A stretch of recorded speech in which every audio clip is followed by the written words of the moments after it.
Patate de forain, comment percuter durement tes adversaires. Salut à toi, dans cette vidéo, on va parler de patate de forain et on va justement voir comment justement faire des frappes efficaces, puissantes, mais surtout faire en sorte de ne pas être en danger lorsqu'on applique justement ce genre de coup. Bien souvent, lorsqu'on veut frapper durement son adversaire, et que ce soit en boxe anglaise ou en combat de rue, on a tendance à effectuer des gros coups de poing très larges qui nous amènent justement à être plus à découvert au niveau de notre visage, au niveau de notre défense. Et il faut vraiment te mettre en tête, c'est que plus tu prendras de temps avant de toucher ton adversaire et plus ce dernier aura plus de facilité à te percuter. Donc, dans cette vidéo, on va justement voir comment faire des coups puissants, mais surtout rapides. Vraiment, jusqu'à la fin, je vais te donner des tips qui vont littéralement changer ta façon de voir la puissance de frappe. Donc, aussi dans la description, dans le premier lien, dans la description, il y a une formation que je t'offre qui s'appelle les 4 piliers pour devenir un boxeur expert. Si tu as jamais fait de boxe, 1 année, 2 années, voire 5 années de boxe, ce que je vais te dire, c'est peut-être des choses que tu n'as pas entendues dans ta salle de boxe par tes entraîneurs ou autres. C'est des moyens pour pouvoir justement être plus fluide et percutant dans tes attaques. Et aussi, tout au long de cela, je t'enverrai aussi d'autres mails où je te parlerai des choses que je ne parle pas ici. Par exemple, je te parlerai des promos de mes formations ou autres qui permettent justement de monter de niveau dans ta boxe. Donc, c'est dans le premier lien, dans la description, il suffit simplement de cliquer. Donc voilà, on commence tout de suite. Donc dans cette vidéo, on va parler de patate de forain et je vais t'expliquer pour moi les 3 points pour effectuer une bonne patate de forain.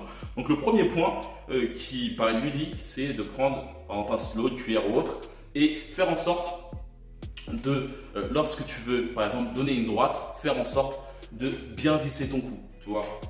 Bon, bien souvent, les personnes, quand ils font un coup, ils l'envoient comme ça, bizarrement comme ça. Ton but, justement, c'est de l'envoyer comme ça. Tu vois, une bonne droite, elle s'envoie comme ça. Et le but, c'est de frapper avec ces 2 phalanges-là. Donc, le but, boum, tu vois, boum, boum.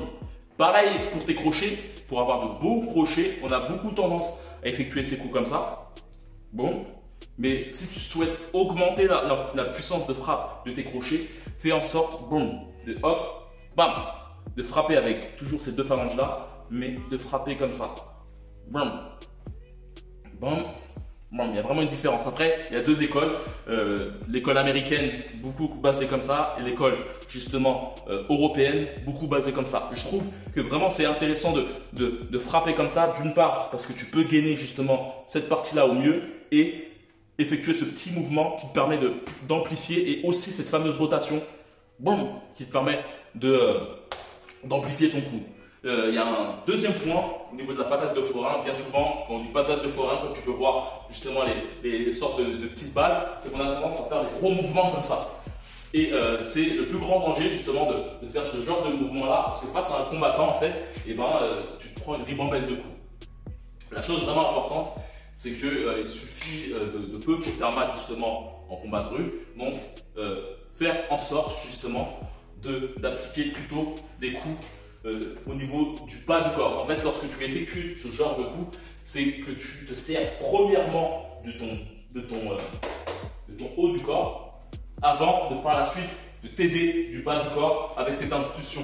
Là, le but serait plus de t'aider du bas du corps et après de t'aider du haut du corps. Plus la partie, en fait, il faut vraiment dire qu'un boxeur qui a de l'expérience utilise premièrement le bas de son corps. Mike Tyson, regarde bien ses travaux sur sac de frappe, et il utilise vraiment le bas de son corps et on va dire que le haut de son corps, surtout ses poings et son bras, sont juste c'est comme si c'était l'épée, tu vois. Et on va dire que le bras se situe vraiment au niveau du bas du corps. Donc vraiment important, si tu veux faire une bonne patate de forain, faire en sorte de frapper, en tout cas une patate de forain qui te mettrait pas en danger. Fais vraiment en sorte d'utiliser ton bas du corps, mettre ton poids sur cette jambe pour boum, hop, hop, hop. Terminer avec un dernier point, c'est que vraiment une frappe comme ça fait vraiment mal. Une frappe comme ça détruit.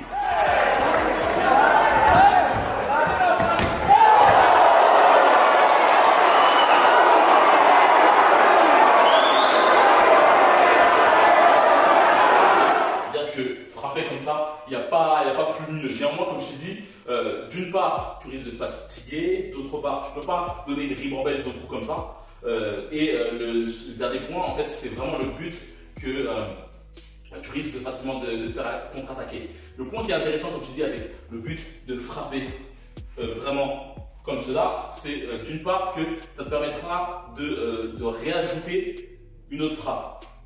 Des coups comme ça envoyés à la body, tu risques aussi de te faire mal au point parce que tu risques de frapper au haut du corps de façon sale.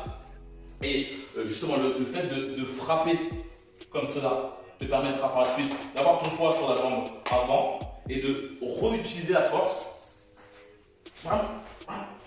De réutiliser la force, que ce soit en direct, que ce soit en crochet,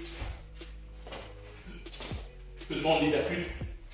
À la différence de gros coups comme ça envoyés à la body, tu risques même d'être trop en avant et donc ton adversaire, si t'esquives et te prend, tu peux tomber.